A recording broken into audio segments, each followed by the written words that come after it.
बड़ी मुद्दत के बाद आज दोबारा गूल वापस आने का मौका हासिल हुआ है। शायद पहली बार जब मैं गूल आया, जनाब मरहूम अब्दुल वाहिद शान साहब, अल्लाह मगफरत करे उन्हें, एक्स MLA हमारे, उनके साथ आया था। उसके बाद शायद ये सबसे बड़ा गैप रहा मेरे यहाँ गूल वापस आने में। लेकिन हालात ही कुछ ऐसे थे। 2014 में मैं आया, इलेक्शन का वक्त था, डॉक्टर शमशाद शान साहिबा हमारी कैंडिडेट थी। उस वक्त हमारी उम्मीद थी कि लोगों का वोट हासिल होगा, इलेक्शन जीतेंगे और तरक्की का जो दौर चल रहा था उसको आगे बढ़ाते रहेंगे। लेकिन अल्लाह ताला को कुछ और ही मंजूर था। जम्मू कश्मीर के आवाम ने एक अलग ही फैसला सुनाया और हम अपोजिशन में जाके बैठ गए। उस दिन के बाद इस रियासत ने चैन का कोई दिन नहीं देखा। एक उथल पुथल का माहौल रहा, कोई हुकूमत टिकी नहीं। मैं अपनी जगह बैठ के सोच रहा था कि इतना वक्त लगा क्यों यहाँ वापस आने में। लेकिन जब मैं सोचता हूँ कि 2015 जनवरी के बाद इस रियासत में किस तरह के हालात बने, तो वाकई लगता है कि हर 6-8 महीने के बाद कुछ ना कुछ हुआ। 2015 जनवरी में मैंने हुकूमत छोड़ी और फिर महीने लगे नई हुकूमत के आने में। मुफ्ती साहब, अल्लाह मगफरत करे उन्हें, चीफ मिनिस्टर बने। उनकी हुकूमत को चंद ही महीने हो गए, वो बीमार हुए और वफात पा गए। वो इस दुनिया से चले गए। फिर महीने लगे नई हुकूमत बनने में। और उसके बाद 2016 का तो हम सबको याद है क्या हालात रहे इस रियासत में। उन हालात से हम निकले तो फिर बीजेपी और PDP की लड़ाई हुई और वो हुकूमत चली गई। और वो हुकूमत गई तो उसके साथ साथ हमारी रियासत भी गई। 2019 हुआ, हम सब बंद थे। महीने लगे हमें बाहर आने में। और तब के बाद एक अजीब सा एक सूरत हाल रहा। समझ में नहीं आता कि जम्मू कश्मीर को किस तरफ धकेला जा रहा है।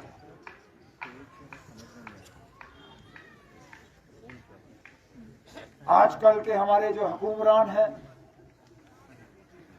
उन्होंने इस जम्मू कश्मीर के बारे में क्या सोचा, उनके इरादे क्या हैं, वो क्या हासिल करना चाहते हैं हमारे लिए, समझ में नहीं आता। हाँ, ये हम अक्सर सुनते हैं कि 2018 से पहले कुछ नहीं हुआ। ठीक है ना, अगर नहीं हुआ तो फिर हमें बताएं। अगर कहीं अस्पताल है वो कहां से आया, अगर कहीं स्कूल है वो कहां से आया, अगर कहीं डिग्री कॉलेज बनी वो कहां से आया। मैं ये तो नहीं कहता हूं कि हमने अपने जेब से पैसा निकाल के ये बनाए, मरकज का पैसा आया, लेकिन इस्तेमाल तो यहीं पे हुआ, इस्तेमाल यहां पे हुआ। अगर सरकारी दफ्तर कायम हुए, अगर तहसीलदार बैठा, नायब तहसीलदार बैठा, ब्लॉक डेवलपमेंट अफसर बैठे, तो किसी ने तो फैसला किया होगा उनको वहां बैठाने का।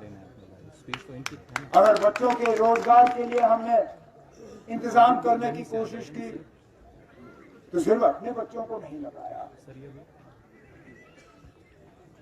लेकिन 2018 के बाद और बिलखसूस 2019 के बाद अगस्त हम मजबूर होते हैं पूछने पे कि आखिरकार आप लोगों ने किया क्या, क्या बदला हमारे लोगों के लिए।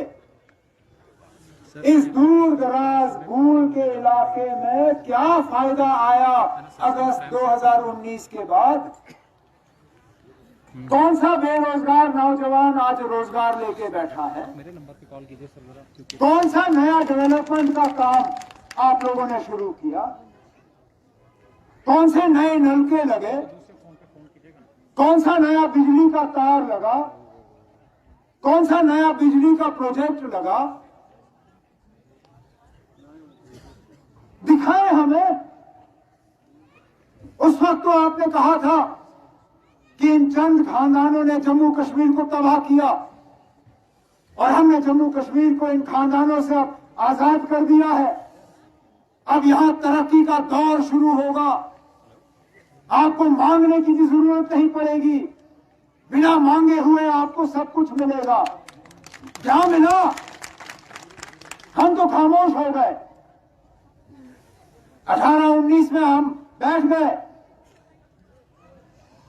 हमने सोचा ठीक है ना, हमसे ही कोई गलती हुई होगी, शायद हम ही फेल हो गए, हमने इस रियासत के साथ इंसाफ नहीं किया, अब शायद यहां के लोगों के साथ इंसाफ होगा।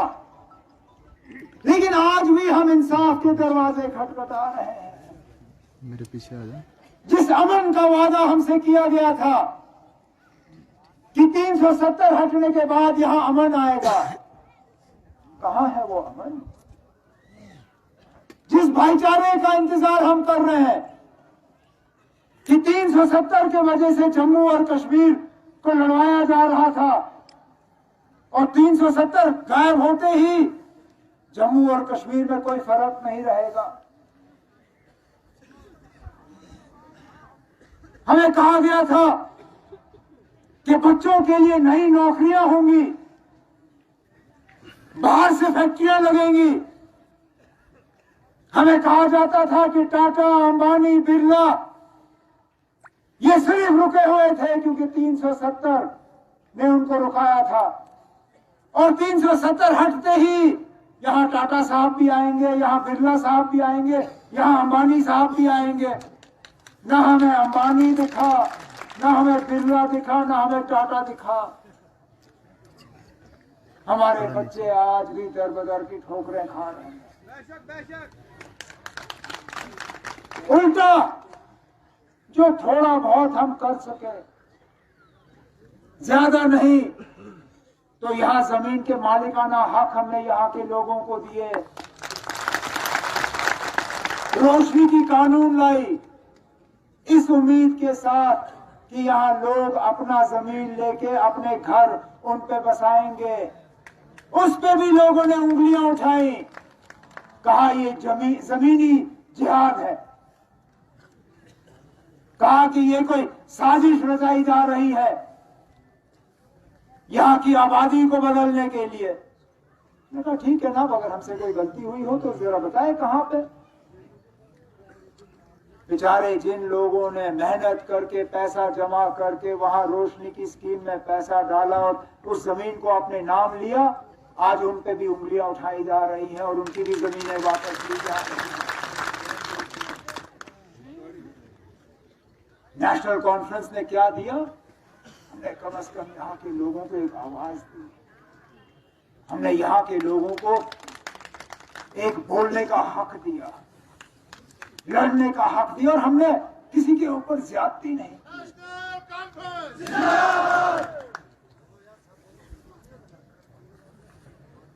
आज 2019 के बाद वो आवाज भी छीनी गई। आज अखबार वाला अखबार में सच लिखने से डरता है। ये हकीकत है। आप आज अखबार खोलिए, आपको उसमें सरकारी प्रेस नोट के अलावा अगर कुछ दिखा तो गनीमत है। और वो इसलिए नहीं कि अखबार वाला लिखना नहीं चाहता है, वो इसलिए कि बेचारे अखबार वाले को लिखने नहीं देते। अखबार वाला मुंह खोलता है तो पीछे से उसके इश्तिहार काटे जाते हैं। टेलीविजन वाला खोलता है तो पीछे से केबल वाला उसको मजबूर करते हैं तार काटने पे। टीवी चैनल पे कोई खबर सही देता है तो केबल वाले पे दबाव होता है कि पहले नंबर चैनल के बजाय इसको 100 नंबर चैनल पे डालो ताकि ये चैनल किसी को दिखे ही ना। आज बदकिस्मती हमारी ये है कि किसी बेगुनाह की लाश हासिल करने के लिए हमें एहतजाज करना पड़ता है। कहां पहुंचे हम?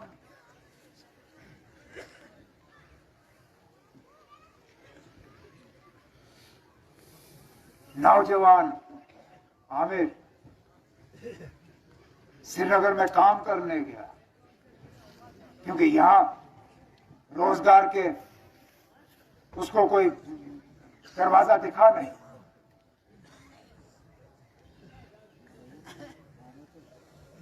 उसका बाप आज भी पुलिस की हिफाजत में रहता है क्योंकि उसने मिलिटेंसी के खिलाफ मुहिम चलाई।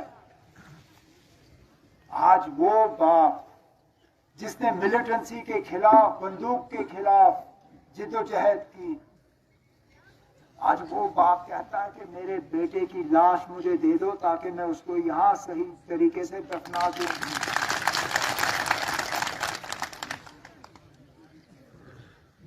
क्या इसलिए 2019 अगस्त हम पे ठोसा गया कि आमिर मागरे गूल का एक नौजवान हंदवारा में दफन हो और उसकी कब्र कहां वो तक किसी को पता नहीं। आज अगर उसका बाप उसके कब्र पे फातिहा भी पढ़ना चाहे तो शायद उसको बेटे की कब्र नहीं मिलेगी। तो फिर कहां है हमारे लीडर जो जम्मू जम्मू जम्मू जम्मू जम्मू करते हैं? क्या गूल जम्मू का हिस्सा नहीं है? दलाल इस तरफ साइड आगे से इनको छोड़ो ना। क्या आप लोग जम्मू के हिस्से नहीं हो? क्या आप लोगों को हक नहीं है कि वो लोग आपकी नुमाइंदगी करें? या क्या उनकी सियासत सिर्फ यही है कि हिंदू को मुसलमान से लड़वाया जाए, जम्मू को कश्मीर से लड़वाया जाए, वोट का बंटवारा किया जाए ताकि यहां के लोगों की आवाज कमजोर हो?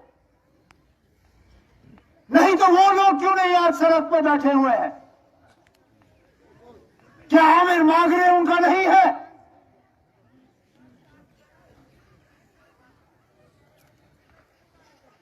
या आमिर मागरे उनके सियासी नारे में जो है उनको डर है कि कमजोरी आ जाएगी? अब कहां है वो लीडर जिन्होंने आप लोगों से वोट लिए, जिन्होंने सालों साल ऐश किए? और अफसोस अफसोस इन दूर दराज इलाकों को नुमाइंदे ऐसे मिले जिन्होंने तरक्की नहीं दी, जिन्होंने आप लोगों को पीछे रखा, जिनको डर इस बात का था कि अगर यहां पे तरक्की आई, अगर आपके सड़क बने, अगर आपके बच्चे स्कूल गए, अगर आपकी बच्चियां कॉलेज गई तो आप सवाल करना शुरू करोगे, फिर उनको वोट नहीं मिलेगी। नेशनल कॉन्फ्रेंस हमारे उमर अब्दुल्ला साहब और अपने वोट हासिल करने के लिए उन्होंने आपके तरक्की के दरवाजों पे ताले चढ़ाए। ये थे आपके नुमाइंदे। और आज न सिर्फ आपके तरक्की पे उन्होंने ताले लगाए बल्कि अपनी जबान पे भी ताले लगे हुए हैं। बात करने के लिए तैयार नहीं। आज 2019 अगस्त के बाद मजबूर होते हैं पूछने पे, तो जम्मू कश्मीर के नौजवान का मुस्तकबिल और लद्दाख के बच्चे के मुस्तकबिल में फर्क क्यों? क्या हम एक ही रियासत से पैदा नहीं हुए? क्या अगस्त 2019 से पहले हम एक रियासत नहीं थे? क्या 15 अगस्त 1947 में हम एक साथ इस मुल्क का हिस्सा नहीं बने? तो फिर आज हमारे बच्चों और उनके बच्चों के मुस्तकबिल में फर्क क्यों किया जा रहा है?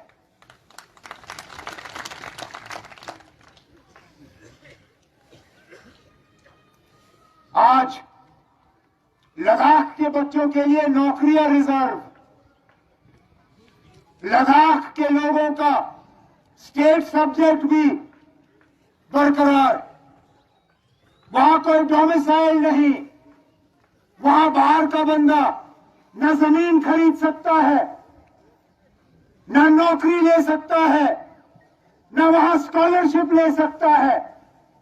लेकिन जम्मू कश्मीर में जमीन भी ले लो, नौकरी भी ले लो, स्कॉलरशिप भी ले लो, वोट भी डालो, सारा कुछ करो।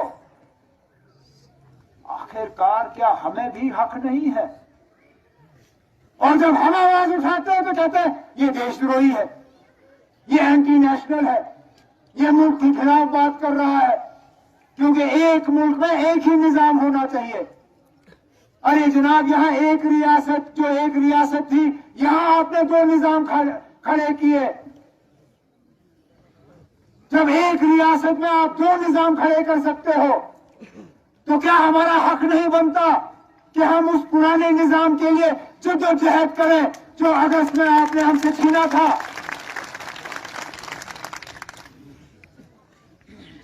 हम जब 5 अगस्त 2019 की बात करते हैं तो हम अपने घर की बात नहीं करते, हम यहाँ के मजलूम को बचाने की बात करते हैं, यहाँ की गुर्बत को कम करने की बात करते हैं, यहाँ की बेरोजगारी को कम करने की बात करते हैं, यहाँ की तरक्की को दोबारा बहाल करने की बात करते हैं, जो 2019 अगस्त में हमसे छीना गया। और हम लड़ते रहेंगे इंशाअल्लाह, जब तक हम में दम है, जब तक हम में सांस है, हम लड़ते रहेंगे, क्योंकि ये इंसाफ की लड़ाई है, ये इंसाफ की लड़ाई है, ये सच्चाई की लड़ाई है। और सच्चाई की लड़ाई में कोई पीछे नहीं हटता, सच्चाई की लड़ाई में कोई पीछे नहीं हटता, और हम पीछे हटने वाले लोगों में से नहीं हैं। लेकिन हमें भी अपनी जगह एहतियात करना होगा, क्योंकि साजिश रचाने वाले बहुत लोग आएंगे। आज दो साजिशें एक साथ चलाई जा रही है, एक वोट के बंटवारे की, एक वोट के बंटवारे की। दिल्ली ने यहां अलग अलग तंजीमें पैदा की हैं, जिनका मकसद सिर्फ यही है कि इन इलाकों में वोट का बंटवारा हो, चिनाब में, पीर पंचाल में और खासकर कश्मीर में। एक इस साजिश से आपने बचना है, और दूसरा डीलिमिटेशन के नाम पे ये हमें लड़वाने की कोशिश करेंगे। नहीं तो ना, डीलिमिटेशन में आपका हक बनता है असेंबली कॉन्स्टिट्यूंसी मामला, और आपको अगर हक के बुनियाद पे फैसले हों, अगर इंसाफ और सच्चाई के बुनियाद पे फैसले हों, तो फिर भूल का अपना असेंबली हल्का बनना ये तो जाहिर सी बात है। और इंशाअल्लाह इसके लिए जो हमारे मेंबर डिस्ट्रिक्ट ये डिलिमिटेशन कमीशन में है, 3 मेंबर पार्लियामेंट, बेशक वो कश्मीर के हैं, चाहे वो फारूक साहब हो, चाहे मसूदी साहब हो, चाहे लोन साहब हो, उन तीनों को मैं यहां से जाके आपका पैगाम पहुंचा दूंगा कि यहाँ पे आपके असेंबली हल्के के लिए उनको वहां पे जद्दोजहद करना होगा, उनको अपनी वहां पे आवाज उठानी होगी। और इंशाअल्लाह जब उसमें पहले कदम पे हमारी कामयाबी होगी, फिर दूसरा कदम आएगा। जब असेंबली कॉन्स्टिट्यूएंसीज बढ़ेंगी तो जाहिर सी बात है कि डिस्ट्रिक्ट भी बढ़ने चाहिए, डिस्ट्रिक्ट भी बनेंगे, और नए डिस्ट्रिक्ट बनेंगे तो उसमें आपका क्लेम भी आ जाता है एक पहाड़ी डिस्ट्रिक्ट के लिए।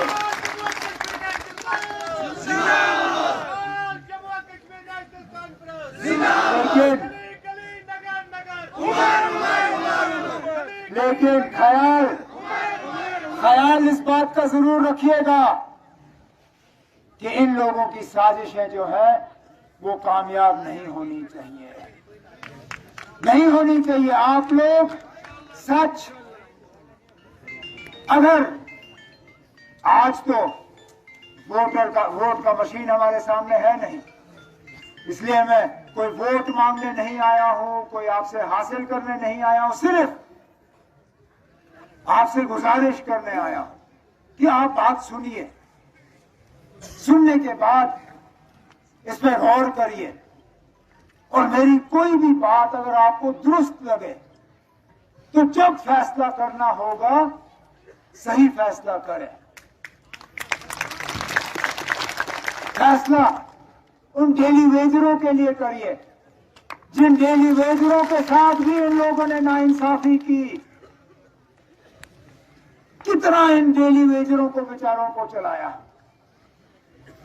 हर सरकारी फंक्शन में अफसर इन डेली वेजरों को कहते हैं, अब आओ इस फंक्शन में आओ, आपका यहाँ पे ऑर्डर निकलने वाला है। बेचारा डेली वेजर पहुंचता है उस फंक्शन में इस उम्मीद के साथ कि बस ये आज हमारा फैसला होगा। कोई फैसला नहीं होता, बेचारा डेली वेजर वापस निकल जाता है। सालों साल उस डेली वेजर को इसी ये मसले में से फंसाया हुआ है। इंशाअल्लाह आने वाले इलेक्शन के बाद जब नए सिरे से नेशनल कॉन्फ्रेंस की हुकूमत होगी, तमाम डेली वेजरों के मसले भी हम हल करेंगे, और उसके साथ साथ जो हमारे डॉक्टर शमशाद साहिबा ने शिकायत की कि यहाँ के डीडीसीज और पंचायतों के पावर्स के बारे में, ये सही है। इनको इलेक्शन में खड़ा किया, इनको जितवाया, फिर दुनिया को दिखाया कि देखिए जनाब हमने कश्मीर में जमहूरियत कायम की। लेकिन जब इनसे कहा जाता है कि फाइल पे दस्तखत करो तो वहां पता चलता है कि इनके पावर्स ही नहीं है। इंशाल्लाह डॉक्टर साहिबा आपके पावर्स आपको मिलेंगे, और उस फाइल पे जिसके तहत आपको पावर्स मिलेंगे नेशनल कॉन्फ्रेंस के चीफ मिनिस्टर का दस्तखत होगा, जिससे कि हम आपको नए सिरे से पावर देंगे। अल्लाह करे कि हम इस रियासत को इस मुसीबत से निकाल पाए हैं।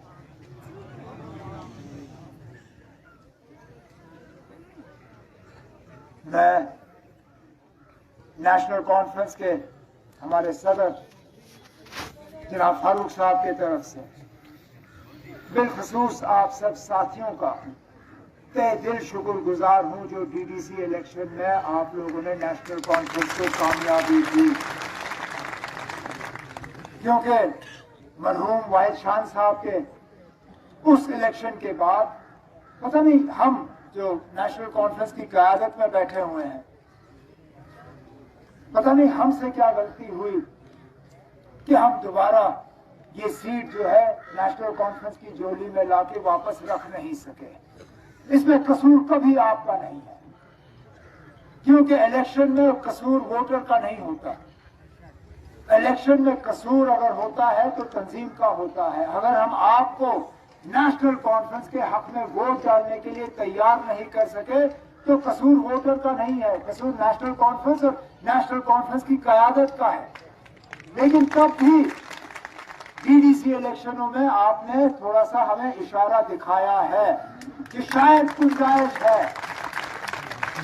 गुंजाइश है कि हम इस सीट को दोबारा नेशनल कॉन्फ्रेंस के लिए जो है जितवा के ला सकेंगे। अब हमारा काम है कि आपके दरमियान और बाकी हम सब जो स्टेज के ऊपर बैठे हैं, एक जो फासला बना हुआ है उस फासले को हम दूर करें, एक तालमेल जो है हम बनाए रखें। और मैं जनाब फारूक साहब की तरफ से आपको ये यकीन दिलाना चाहता हूँ कि जो भी हमारे यहाँ गूल के आपके लोगों के डिमांड है, चाहे उनको पार्लियामेंट में उठाना हो चाहे किसी और फोरम में उनको उठाना हो, हम आपकी बात करते रहेंगे, आपके लिए लड़ते रहेंगे।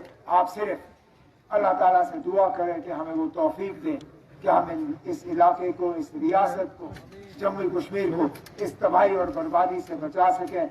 मैं डॉक्टर साहिबा आपका, आपके तमाम साथियों का तहे दिल शुक्रगुजार हूँ कि आपने ये प्रोग्राम रखा।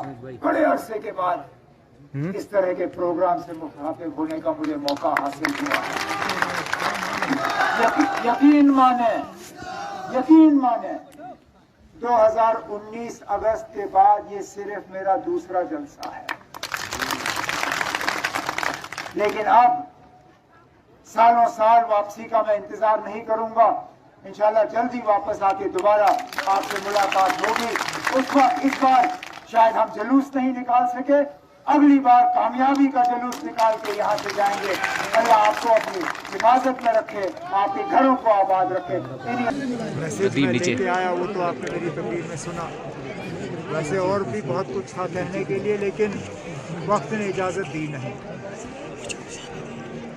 हम तो सिर्फ ये उम्मीद लेके यहाँ आए हैं कि थोड़ा सा हम में और लोगों में, बिलखसूस 2019 के बाद जो एक थोड़ा सा फासला बना है, उसको दूर करने आए हैं।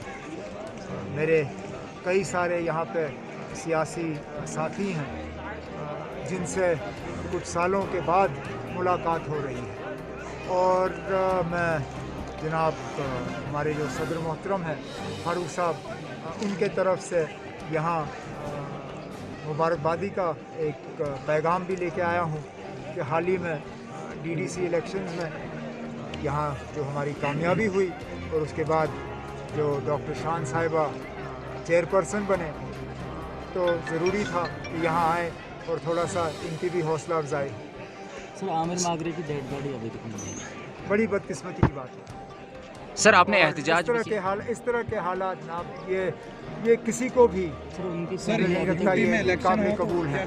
हम चाहते हैं उनके वालिद साहब के हवाले जो है की जानी चाहिए। क्या सर आप इसको लेकर एहतजाज पे बैठेंगे, क्योंकि पहले आप जब बैठे तो उसकी वजह से, उस प्रेशर की वजह से ही सिविलियन डेड बॉडी कश्मीर में वापस मिली थी? जनाब मैं वो क्रेडिट तो मैं ले नहीं सकता हूँ, लेकिन सर लेकिन जहाँ हम इसमें कोई रोल अदा कर सकते हैं वो हम करते रहेंगे। इसमें हम पीछे नहीं हटेंगे। सर नेशनल मरकज़ी हुकूमत तो इलेक्शन करने के लिए तैयार है। आपको ये सवाल यहाँ की इंतज़ामिया से करनी चाहिए कि क्या वो इलेक्शन करने के लिए तैयार है। मुझे डर इस बात का है कि जहाँ वज़ीर आज़म साहब और होम मिनिस्टर साहब इलेक्शन की बात करते हैं, उस इलेक्शन को सैबोटाज करने वाले यहाँ की इंतज़ामिया है, जम्मू कश्मीर की यूटी एडमिनिस्ट्रेशन। क्योंकि यहाँ इतने सारे बेताज बादशाह बैठे हुए हैं जो ये कभी नहीं चाहेंगे कि पावर जो है दोबारा लोगों को ट्रांसफ़र हो। आप देख पंचायतों के साथ उन्होंने क्या किया, इलेक्शन कराए, बॉडियाँ बनाई, लेकिन जो पावर्स इनको ट्रांसफ़र होने थे वो किए नहीं। क्योंकि यहाँ सेक्रेटेरिएट में कुछ ऐसे लोग बैठे हैं जो चाहते हैं कि सारा पावर सेंट्रलाइज तरीके से उनके पास हो। तो मुझे अब देखना पड़ेगा कि पलटा किसका भारी है, वज़ीर आज़म साहब का कि यहाँ की इंतज़ामिया का। अगर पलटा वज़ीर आज़म साहब का भारी है तो इंशाल्लाह फिर मार्च अप्रैल में इलेक्शन होंगे, लेकिन अगर यहाँ की इंतज़ामिया का पलटा ज़्यादा भारी रहा तो फिर इलेक्शन होंगे नहीं। जब होंगे तो हम उसके लिए तैयार हैं। 5 अगस्त वज़ीर आला, मैं तो चाहता था कि मैं एक बदला हुआ रामबन देखूं, एक रामबन ऐसा देखूं जिस पे कि हर कोने में तरक्की और डेवलपमेंट का हमें सबूत दिखे। लेकिन बदकिस्मती से मुझे लगभग माँ सिवाय नेशनल हाईवे के 4 लेनिंग का, जिस प्रोजेक्ट को जनाब डॉक्टर मनमोहन सिंह साहब ने अपने दौर में शुरू किया, उस प्रोजेक्ट के अलावा मुझे ज़मीनी सतह पे कुछ नया नज़र नहीं आ रहा। मैं तो चाहता था कि 2019 के बाद यहाँ पे एक नया दौर शुरू हो, जिसका यहाँ के लोगों के साथ वादा हुआ, लेकिन वो दौर मुझे नज़र नहीं आया। अब कहाँ है वो इन्वेस्टमेंट? अगर ये सही है, अगर आप नंबर के लिहाज से देखें, हाईवेज, रेलवेज, तो वो हाईवे पे है, रेलवेज, लेकिन अब और एक हाईवे एक रेलवे, लेकिन उससे मुसीबत यह है ना कि सारा फिगर डिस्टॉर्ट हो जाता है। क्योंकि हाईवे और रेलवे बनने से आपका स्कूल नहीं बनता, आपका अस्पताल नहीं बनता, आपकी सड़कें नहीं बनती, आपका वाटर सप्लाई स्कीम नहीं बनता, आपका वेटनरी सेंटर नहीं बनता। यहाँ यही तो बदकिस्मती है कि आप ओवरऑल फिगर देखें। हाँ बेशक